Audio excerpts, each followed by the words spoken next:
Hello everyone, আসসালামু আলাইকুম। Welcome back to my new another blog. কেমন আছেন সবাই? আই হোপ সবাই অনেক বেশি ভালো আছেন, সুস্থ আছেন।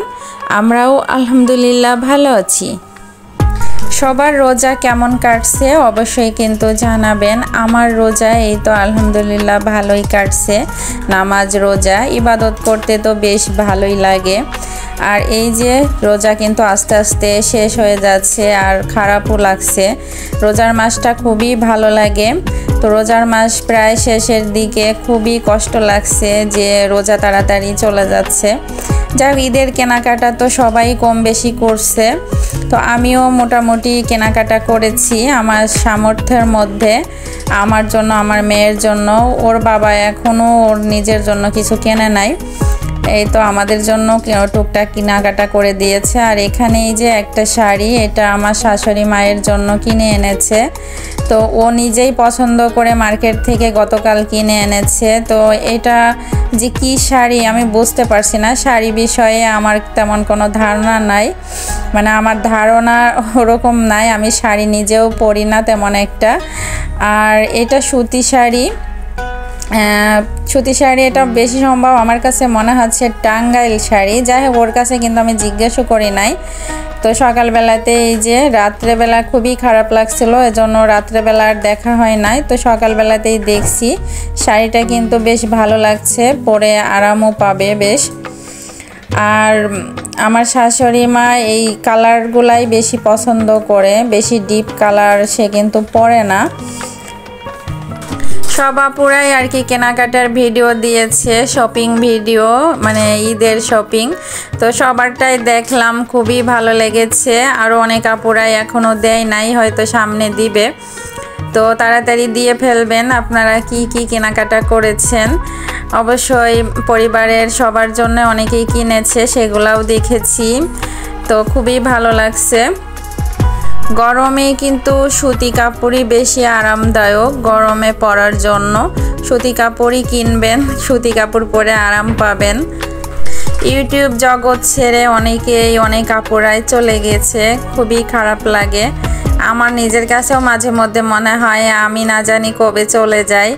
যাই হোক, সবার ভালোবাসা না পেলে আসলে এই জগতে টিকে থাকা সম্ভব না। তো অবশ্যই কিন্তু যারা যারা ভিডিও দেখছেন একটা লাইক দিয়ে দিবেন। আর আপনি যদি নতুন হয়ে থাকেন অবশ্যই আমার চ্যানেলটি সাবস্ক্রাইব করে দিবেন। সাবস্ক্রাইব করে পাশে থাকা বেল বাটনের অল অপশনটি প্রেস করে দিবেন। আর অলরেডি যারা কাজটি করেছেন তাদেরকে অসংখ্য ধন্যবাদ জানাই। তো এখানে যে কিছু কাঁচা মরিচ আমি ফ্রোজেন করে রাখবো, ডিপে রাখবো না, নর্মালি রাখবো। তো প্রথমে যে একটা টিস্যু দিয়ে দিলাম বক্সের মধ্যে। এখন মাঝখানে এই যে মরিচগুলা দিয়ে দিচ্ছি, উপরে কিন্তু আরেকটা টিস্যু দিয়ে ঢেকে দিব। এভাবে কাঁচামরিচ যদি রাখা হয় ফ্রিজে অনেক দিন পর্যন্ত ভালো থাকে। আর কাঁচামরিচগুলো কিন্তু সহজে নষ্ট হয় না। অনেক সময় দেখা যায় যে ফ্রিজে কাঁচামরিচ রাখলে নষ্ট হয়ে যায়, নর্মালে ভালোভাবে অনেকে রাখতে পারে না, বিধায় কিন্তু এইভাবে মানে রাখলে কোনো সমস্যা হয় না। আর যারা ওই যেমন তেমন করে রেখে দেয়, মরিচগুলা তাড়াতাড়ি নষ্ট হয়ে যায় বা পচে যায়। আর এইভাবে আমার মতো করে রাখবেন, দেখবেন মরিচগুলো অনেক ভালো থাকবে আর অনেক দিন পর্যন্ত খেতে পারবেন। তো চলে আসলাম দুপুরে রান্না বান্নায়। আজকে রান্না করব, এই যে আলু কেটে নিয়েছি, আলু দিয়ে বাম মাছ দিয়ে আর কি ঝোল করব। সাথে মুরগির গিলা পা এগুলো আছে, ওগুলা একটু রান্না করব। আবার পাঙাশ মাছ, সানার বাবা বলছে যে পাঙাশ মাছ খাবে, তো পাঙাশ মাছ আর কি ভুনা করব। আর এইদিকে এই যে একটা সবজি রান্না করে নিচ্ছি, ভেন্ডি। কিন্তু আমি মানে মাছ দিয়ে রান্না করেও খাই, ভাজিও খাই। তবে সানার বাবার জন্য আমি মাছ দিয়ে রান্না করে খেতে পারি না, ও খেতে পারে না এজন্য। তো ও যেগুলো পছন্দ করে সেইগুলাই আমি রান্না করি। তারপরে অনেক সময় কিন্তু খাওয়া দাওয়া নিয়ে খুবই জ্বালাই। তো এখানে এই যে আলু দিয়ে ভেন্ডি দিয়ে চচ্চড়ি করছি। ও ছোট ছোট ভেন্ডি নিয়ে এসেছে মূলত চচ্চড়ি খাওয়ার জন্য। ভেন্ডি কিন্তু ভর্তাও ভালো লাগে। ভেন্ডি আমার খুবই পছন্দের একটা তরকারি। তো আলু দিয়ে ভেন্ডি দিয়ে যে চচ্চড়ি করব, আমার কিন্তু এটা তেমন একটা পছন্দ না। আমার ভাজি অথবা রান্না, মানে মাছ দিয়ে রান্নাটাই বেশি ভালো লাগে। আর ভাজিটাই আমি বেশিরভাগ করে থাকি, কারণ যেহেতু মাছ দিয়ে রান্না করলে ও খেতে চায় না। তো তো এখানে এই যে আমি আর কি নিরামিষ মতো করে রান্না করে নিয়েছি। এই তরকারি নাকি ওর খুবই পছন্দ। আসলে একটা সত্যি কথা বলতে গিয়ে আমার শাশুড়ি মা ছোটোবেলা থেকেই মানে যেরকম করে খাবার দাবার তাদের সন্তানদের খাওয়াইয়ে এসেছে, আমার শাশুড়ি মাকে মানে এরকমভাবে রান্না করতে দেখি যে আলু দিয়ে ভেন্ডি দিয়ে চচ্চড়ি। ও তো ছানার বাবা আসলে ওই রকম তরকারি পছন্দ করে, কারণ ছোটোবেলা থেকে ওই রকম খেয়ে খেয়ে অভ্যস্ত। আমার কথা আবার ভিন্ন, আমি আমার বাবার বাড়িতে আমার মায়ের রান্না বান্না আবার অন্যরকম। যেমন আমরা সবজি দিয়ে মাছ দিয়ে রান্না করে খেতে বেশি পছন্দ করি, ছোটোবেলা থেকে এভাবেই খেয়ে এসেছি বলে এভাবেই বেশি পছন্দ। কিন্তু এখন এই যে বিয়ের পরে এসে ও খাবার দাবার নিয়ে একটু জ্বালায় আমাকে, এটা খায় না সেটা খায় না। তো শাশুড়ি মা যেভাবে রান্না করে ওকে খাওয়াইছে, তো শাশুড়ি মায়ের রান্নাগুলোই আমাকে করে ওকে খাওয়াতে হয়। নিজে খেতে না পারলেও কিচ্ছু করার নাই, ওর পছন্দের তরকারি আমাকে রান্না করে খেতে হয়। তো এই যে এখানে আমি প্রথমে বাম মাছটা আর কি একটু ভেজে নিচ্ছি হালকা করে ভেজে নিলে হয় কি মাছটা আর কি ভালো লাগে খেতে। তো এই যে আমি কিন্তু বাম মাছ দিয়ে সবজি দিয়েও রান্না করে খাই, মানে যে কোনো মাছই আর কি সবজি দিয়ে ভালো লাগে। আর একঘেয়েমি তরকারি কিন্তু আমি সবসময় রান্না বান্না করে থাকি না, আমার ভালো লাগে না। কিন্তু খাবার দাবার নিয়ে খুবই যন্ত্রণা ভোগ করি, শুধু ওর যেগুলো পছন্দ করে সেরকম টাইপেরই রান্না করার চেষ্টা করি। যাই হোক, মাঝে মধ্যে মনে হয় যে কেন বিয়ে করলাম, বিয়ে না করাই ভালো ছিল।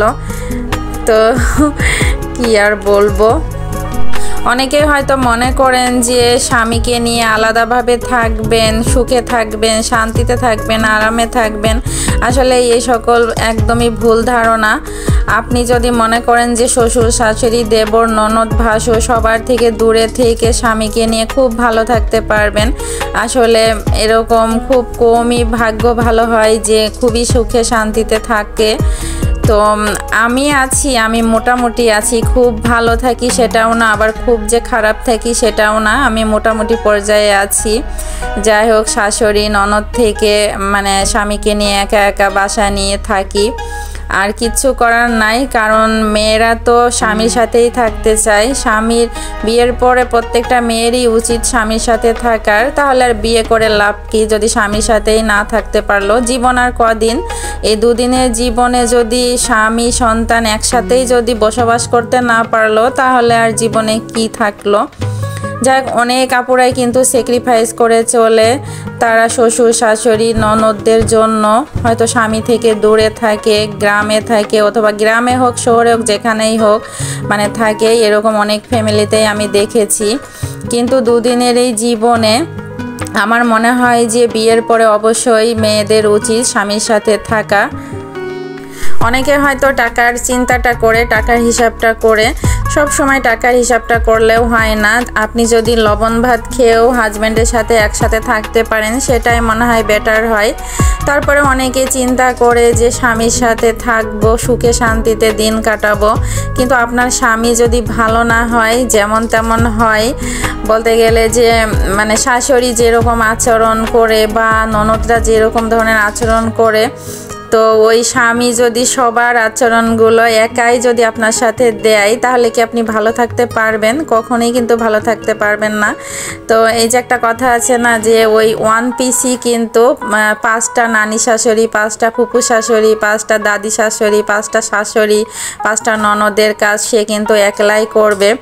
আপনার কপালে যদি সুখ থাকে তাহলেও সুখ হবে, আর যদি সুখ না থাকে তাহলে ওই একা একা স্বামীর সাথে থেকেও আপনার সুখ হবে না। তো আমি কিন্তু আমার বিষয়টা বলি, আমি আছি মোটামুটি। আমার হাজব্যান্ডের সাথেও আমার কিন্তু টুকটাক লাগে, মানে ভালোই লাগে, আবার ভালোই মিল যখন হয় তখন খুব মিল হয়। তো আসলে মানুষ সবাই বলে যে হাজব্যান্ড ওয়াইফ একসাথে থাকতে গেলে মনোমালিন্য ঝগড়াঝাটি এগুলা হবেই। কোনো মেয়ে যদি বলে যে আমার স্বামীর সাথে কোনো ঝগড়া হয় না, না কিচ্ছু হয় না, তাহলে এগুলো একদমই ভুল কথা, ভুল ধারণা। কারণ কম বেশি ফ্যামিলিতে ঝামেলা এটা সেটা হয়ই। আর ওই যে মানুষ বলে না যে হাড়ির সাথে হাড়ি থাকলে টুকটাক লাগে, তো এরকম কিন্তু লাগে। তো আমার কিন্তু ও বাসায় এসে মানে খাওয়া দাওয়া নিয়ে বেশি একটু যন্ত্রণা দেয় আমাকে।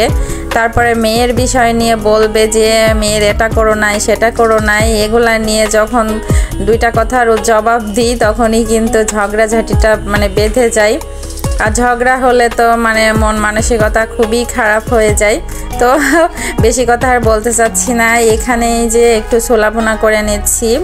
ছোলা ভুনা আর কি, এই যে একটু টমেটো দিচ্ছি আর ধনিয়া পাতা কেটে দিচ্ছি। টমেটো দিলে ও ছোলা ভুনাটা খেতে খুবই পছন্দ করে। আমরা মেয়েরা আসলে কি মানে স্বামীরা যেগুলো পছন্দ করে বা যেরকমটা চায় সেরকম করে চলারই চেষ্টা করি, তারপরেও না অনেক সমস্যা অনেক কিছু হয়ে যায়। তো আমি কিন্তু বেশিরভাগ ক্ষেত্রে সানার বাবা যেগুলো পছন্দ করে যেরকম, তো সেরকম করেই করার চেষ্টা করি সব সময়ই। ভাইয়াদের উদ্দেশ্যে একটা কথাই বলবো যে আপনাদের ওয়াইফকে সব সময় ভালোবাসবেন। অবশ্যই একটা মেয়ে তার বাপ মা সব কিছু ছেড়ে আপনার কাছে থাকে, আপনি যদি ভালোবাসা না দেন তাহলে কে ভালোবাসবে? আর আপনি যদি সংসারে তাকে মূল্যায়ন না করেন, পরিবারের কেউই কিন্তু আপনার পরিবারের কেউই তাকে মূল্যায়ন করবে না। তো প্রথমে আপনাকেই কিন্তু তাকে সম্মান দিতে হবে, মূল্যায়ন করতে হবে, তাহলে কিন্তু সে অন্যদের কাছ থেকে সম্মান পাবে। আর অন্যরা সম্মান না দিলে তার কিন্তু কিচ্ছু আসে যায় না, কারণ মেয়েরা সব সময় চায় স্বামীর কাছ থেকে প্রাপ্য সম্মানটুকু পেতে, যতটুকু পাওয়ার দরকার। কিন্তু অনেক স্বামীরাই সেগুলো ভুলে যায়, বউদের সাথে অনেক খারাপ ব্যবহার করে থাকে। তো এগুলা একদমই ঠিক না, স্বামী স্ত্রী মিলেমিশে থাকাটাই বেস্ট। তো এখানে এই যে মুরগির গিলাপা আর কি রান্না করে নিচ্ছি, এই তরকারিটা খুবই ভালো লাগে আমার। আর সানায়ের বাবাও এই যে মুরগির পা খেতে, গিলা খেতে খুবই পছন্দ করে, মেয়ে মানুষের মতো। যাই হোক, অনেক কথা বলে ফেললাম। সবাই অনেক বেশি ভালো থাকবেন, সুস্থ থাকবেন। পরবর্তী ভিডিও নিয়ে চলে আসবো। আল্লাহ হাফেজ, আসসালামু আলাইকুম।